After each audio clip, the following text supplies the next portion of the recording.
Namaste, beautiful. Welcome to my rooftop in the jungle, where you will likely hear some roosters crowing, on cue, and maybe some trees on the roof. Okay. So somebody asked me about my diet and the yogi diet. How to eat so that you can practice yoga without getting pain. So I want to say in advance that this is probably not going to be the direct answer that you were looking for. Is just not. So first I will try to be direct about a couple of things between my diet and the yogi diet that are similar. Number one is lemon water. I swear by lemon water. It is one of the few things that I do that I will actually advocate to other people to do. I drink it in the morning before I eat anything. So I put hot water and I'll usually steep it for kind of a while, but I don't think it's necessarily that you need to do that. I put about half of a lemon, depending on the size of the lemon. I squeeze it in and I add hot water and I let it steep until it is a temperature that I can eat, that I can drink. Oh, and I put the whole thing in, the peel too. And let the whole thing steep. And I drink it. And then about 15 to 30 minutes later is when I will take my first food. This is something that is also a part of the yogi diet, is to drink lemon water in the morning before eating anything. I also do it at night after eating anything. It helps to get the digestive system going, balance pH. It's got a lot of benefits. I mean, this one you can look up online. So that I find to be super helpful. I also find that when your system is moving properly, then it does help to reduce inflammation, which of course reduces pain when practicing anything physical. Okay, so that is number one. That is the same. So the sattvic diet, the yogi diet, first of all, was put into place by yogis of thousands of years ago. And so I think in general, when we think of traditional yoga, then we need to consider the fact that thousands of years ago and right now are not the same, right? So that extends to food. Maybe food is even one of the number one things that is not the same. That being said, I will tell you a little bit about the sattvic diet. I learned it through the Hatha Yoga Paprika, which was written in 1350, I believe. So a long time ago. Still quite long ago, not quite thousands of years ago as some of the other things were written. Hatha Yoga Paprika essentially means to shed light on the way that we balance our sun and moon energy. So masculine and feminine energy, the balance of those things, which is what Hatha Yoga is, which is the original yoga. And so the diet that is described in this book is the one that was believed at the time to be best for balancing those energies. Okay? It consists predominantly of wheat, and barley, sugar, ghee, leafy greens, and that's mostly it. Milk or butter. So a lot of things that nowadays many people avoid. And my guess is that they are different than they were then. And also that the things that exist are different. Okay? So I think it's really important to take these things into consideration when deciding how to go about life in any way, whether it is diet or exercise or anything, just how to live in general. Is that we don't live thousands of years ago, we live now. That being said, I do not eat gluten, which means I do not eat wheat. I do not eat barley. I also do not eat sugar. Well, occasionally I eat sugar, but I generally avoid sugar. I do not eat ghee because I eat plant-based. So I do eat leafy greens, but honestly not that much because I try to not get too much fiber, because since I eat plant-based, then I am getting a lot of fiber in my diet, and leafy greens have quite a bit of fiber for the most part. So the main things in the sattvic diet and the main things that I eat are not the same, and they have the same goal. Now, I think that intention is always paramount in everything. So you will often, in my asana classes, I will talk about intention, right? We're doing a lot of the same movements, but we're doing them in different kinds of order, and we're doing it with different intention, because the intention is what matters most to me, period. Okay? So I already said I'm a plant-based eater, but I am not a plant-based eater who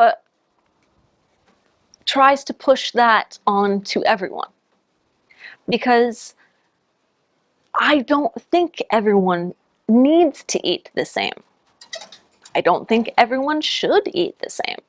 I think that different bodies like different things, and I think that if when we're taking the food in, we do so with the intent for it to be nourishing, that is really important. Now, that being said, I'm not gonna now go to McDonald's and, well, I'm obviously not gonna go to I'm not gonna go to McDonald's and eat like whatever their plant-based burger thing is and then be like, oh, okay, yeah, this is, but maybe if it's the only option, I am.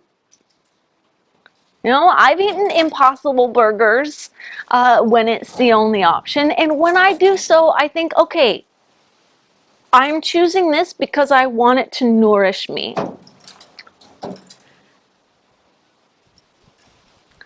So I know I'm being really indirect about the answer, and people don't like indirectness. I think people want to hear someone tell them to do something, and then they follow it.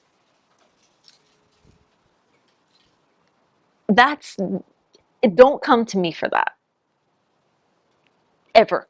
Whether it is for a class or for this kind of information, I'm not going to give you a straight answer that you should do this thing. because I don't think that is the way to live. I This is a controversial thing to say, but I don't go to doctors because I don't want to hear the words that they tell me I should do.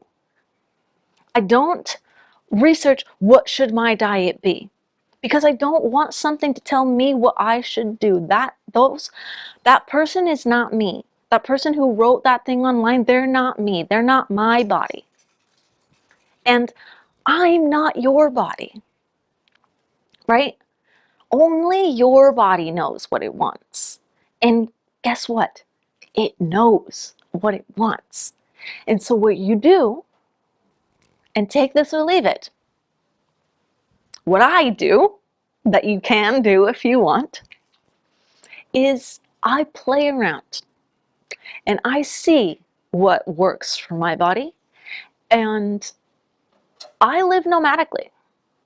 I stay in places for maybe sometimes as short as a week at a time and up to about 3 months at a time.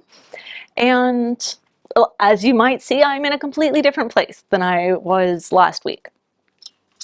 And I adjust my diet accordingly because my body doesn't want the same things when it is in 35 degrees Celsius weather as it does, when it is in 17-degree Celsius weather. It wants different stuff. It wants more watermelon and, wants more cooling stuff. So, that said, you can, search certain things like anti-inflammatories, right? And so I do try to stick to being pretty anti-inflammatory. So things like ginger, turmeric, and black pepper, many places that I will make a tea out of those three things and drink it in the morning. To be honest, I have not done that since I got here because according to Ayurveda, which is kind of part of yoga, they are related, right? They both come from India. And ginger and turmeric are quite heating. They will heat you. And because I am somewhere so hot, I will probably start doing that, but not until my body adjusts to this heat. I'm feeling a little bit badly that this is not going to be a direct answer at all, and that I've gotten to 13 minutes and I didn't give that much information other than to just tell you stuff and then to tell you not to do it. But that's my truth. And I think that one of the most important things that I have to recommend to people is to be an individual and to know that on this human level, the body is an individual body, right? Our souls, we're all connected on this level, this Brahman level. Yeah, we're all connected there. But when it comes to the physical body, each one is different. And I believe strongly that it is important to honor that, to let your body be your guide when it comes to diet, when it comes to physical movements. Okay, so then another part of the question was, yeah, how do you keep from having this pain? Okay, so yeah, try to eat as anti-inflammatory as possible, which for me specifically means not having gluten, not having sugar. I honestly don't know if the meat or the dairy or the eggs, I don't think that those really are inflaming things. But wheat and sugar for me are extremely inflaming. Salt as well. I will tell you that one of okay, I would tell you a couple of the best times that I personally have ever what did I just say? I'll tell you a couple of the best times that I've ever felt. I don't think that's the right order of words, but it doesn't matter. Okay. So number one was I was on the island of Molokai in Hawaii, and I was eating I was eating protein powder at this time, and actually I do generally eat protein powder. I digress. Other than the protein powder, I was eating only what I got at the at a farm on the island of stuff grown on the island. And this is a very small island. Some of it came from Maui, but I mean, you can literally see Maui from there. So it's the same climate, it's the same idea. And it was basically like potatoes and tomatoes and papaya, pineapple, some other vegetables, and I just kind of like, that's it. That's like what I ate, and then also protein powder to get my protein. And I felt so good, and my joints were doing really well. So the way that I measure how well I am doing with my diet is how my joints are feeling. Do my joints hurt at all? And the bloating of my belly. I wasn't getting bloated. So you can even see in some of my yoga videos when I'm not caring as much about my diet, because you can see the bloating in the belly. So if I'm not bloated in the belly, then you can assume I'm paying more attention. I know I'm caring more about my intake and I'm being more intentional with it. Number two was when I was in Peru last year, when I was in Iquitos. And so the videos that you see that are in that Maloka with the green screen around it, you can see that it looks like I'm taking care of my body, right? I was on La Dieta, which is the ayahuasca diet. So it's how you eat before you do the ceremonies. And it's quite intense. So already I eat plant-based. And additionally, you have no sugar, which I already do, no salt, and no oil. And I normally eat quite a bit of oil, and actually not that much salt. So to be honest, really the biggest difference was the oil. And I felt really good doing that. So actually, since then, I have tried to follow that as much as possible, but I do eat quite a bit of oil, and the reason that I eat a lot of oil is because of the fat. So I was eating a ton of avocados when I was there to kind of compensate for the fact that I wasn't really eating oil. So I was still trying to get as much fat from the avocados, because otherwise I just wasn't going to be getting enough calories. So,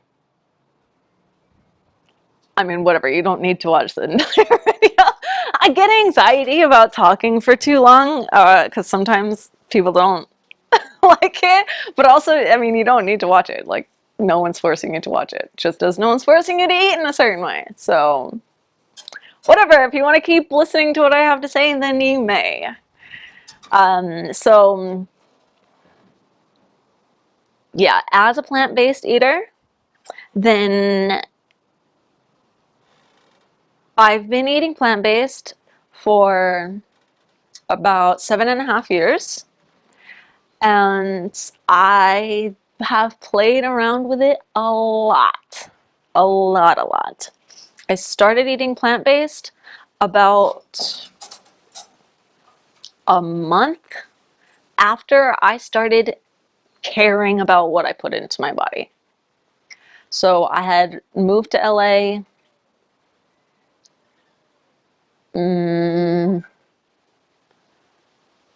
maybe,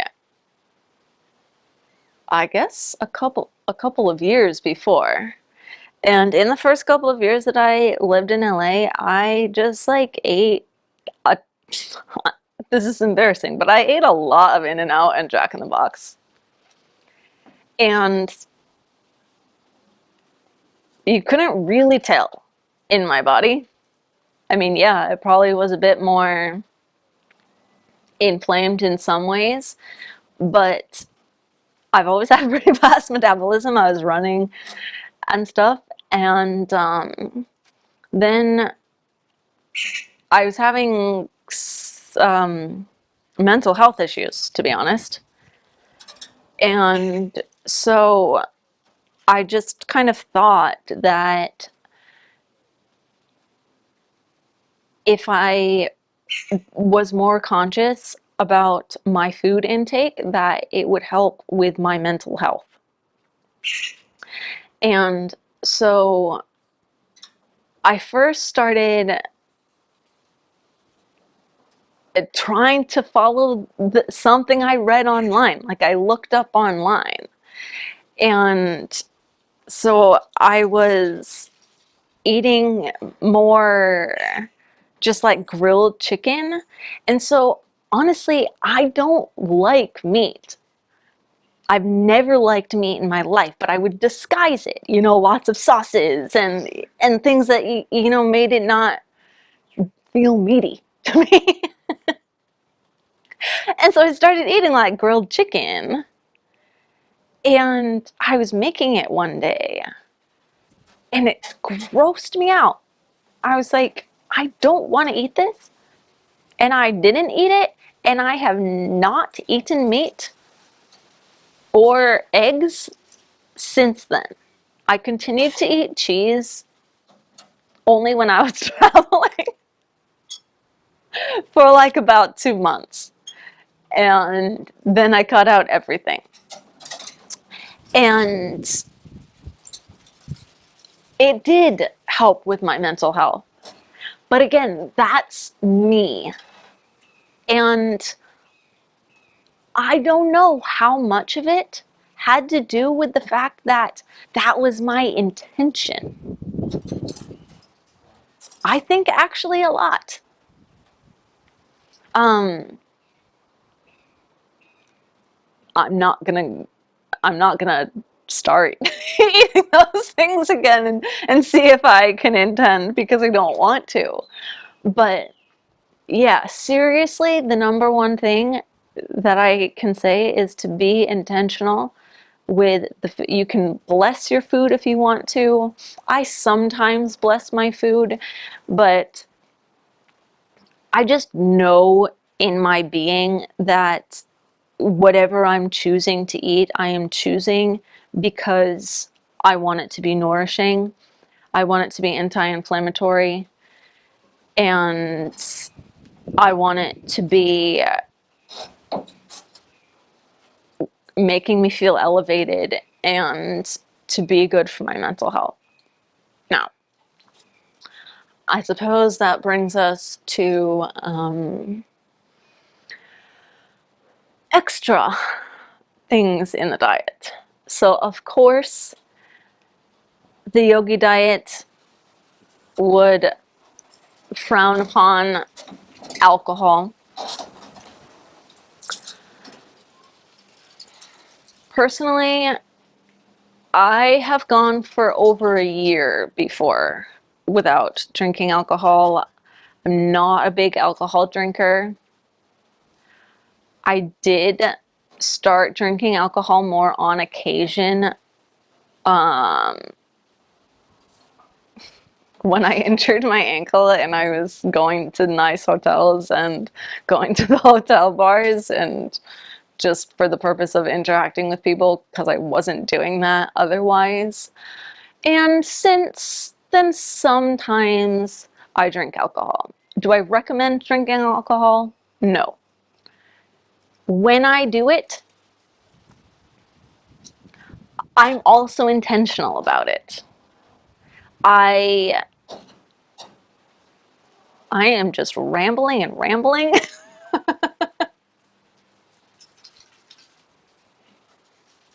Again, you don't have to watch. If you're still watching and you care, then that's cool. It is under people and blogs after all.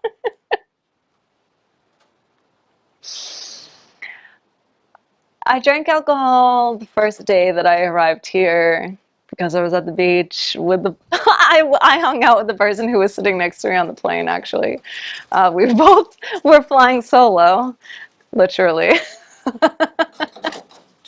um, and yeah, I was at the beach. It was my first day in Tulum. I had a drink. When I did so, I was, I was like intentional about it. It wasn't like, oh, I'm doing this, to drown my sorrows or something like that. No, I try not to do that. I also try not to, alcoholism runs in my family, so, and I have struggled with it in the past, to be completely honest. So part of when I do drink it, then it is for the purpose of trying to use it rather than allow it to use me. And that is the same for all substances, is that I think that, again, it's important to be intentional and to be exercising control over the intake and over what you then do with the experience. So there were some times when I was in La Jolla that I went to this one specific place and I would get a margarita or a couple. And to be completely honest,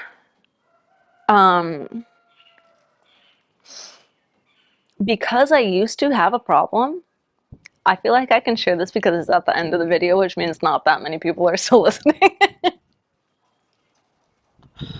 If they are, then whatever, I shared it, doesn't matter. I did used to have a problem with alcohol. I used to drink a lot from my teenage years through my mid-20s. And I was under the influence of alcohol when a lot of really bad things happened to me. And so in psychology, then we learned that a lot of recall and a lot of processing that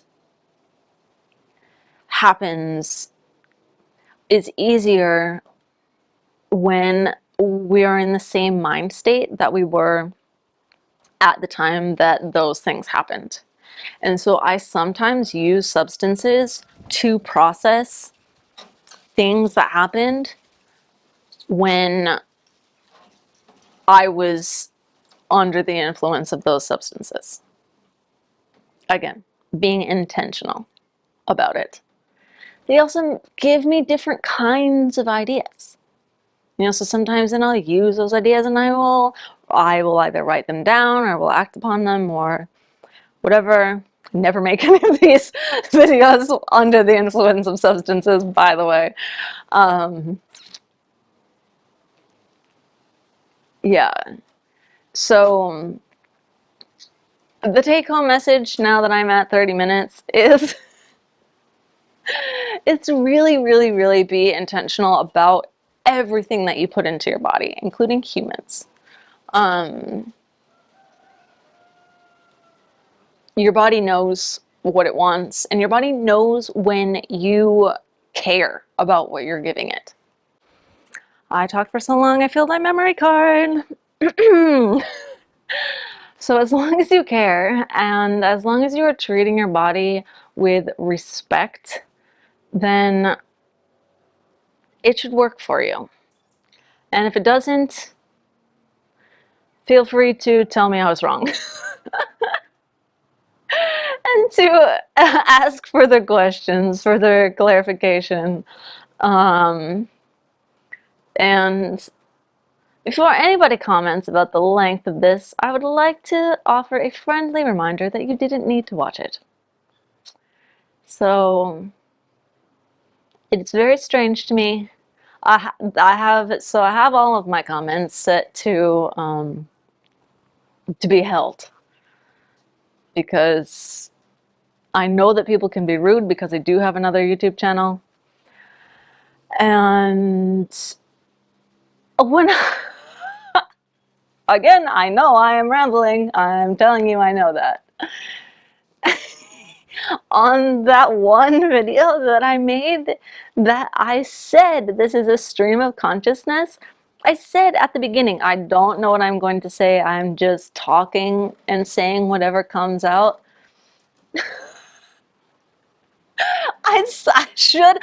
I really wish that I didn't delete this comment immediately upon seeing it, because I should have just put it there, because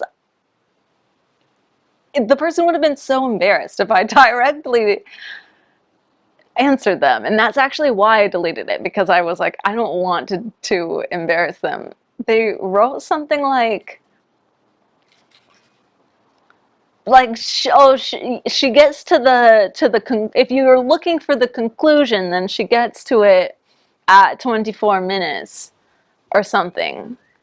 But the video wasn't about a conclusion. It was literally a stream of consciousness, which I said not only in the video, but also in the description of the video, which I know that the person read, because they said that it could have been written in the description. And so if that person happens to be watching again, then I would like to inform you that what stream of consciousness means is just saying what comes to your mind. It's not about a point. We're so conditioned in this world for so many things. So when you do anything that is out of the ordinary, then it's like, yeah, the amount of judgment, which is why I have all of the comments held. Anyway, I digress as usual. I will continue to digress, because that is who I am, and I'm not going to change who I am. So, once again, thank you for watching. Thank you for listening. I love you so, so much. Namaste.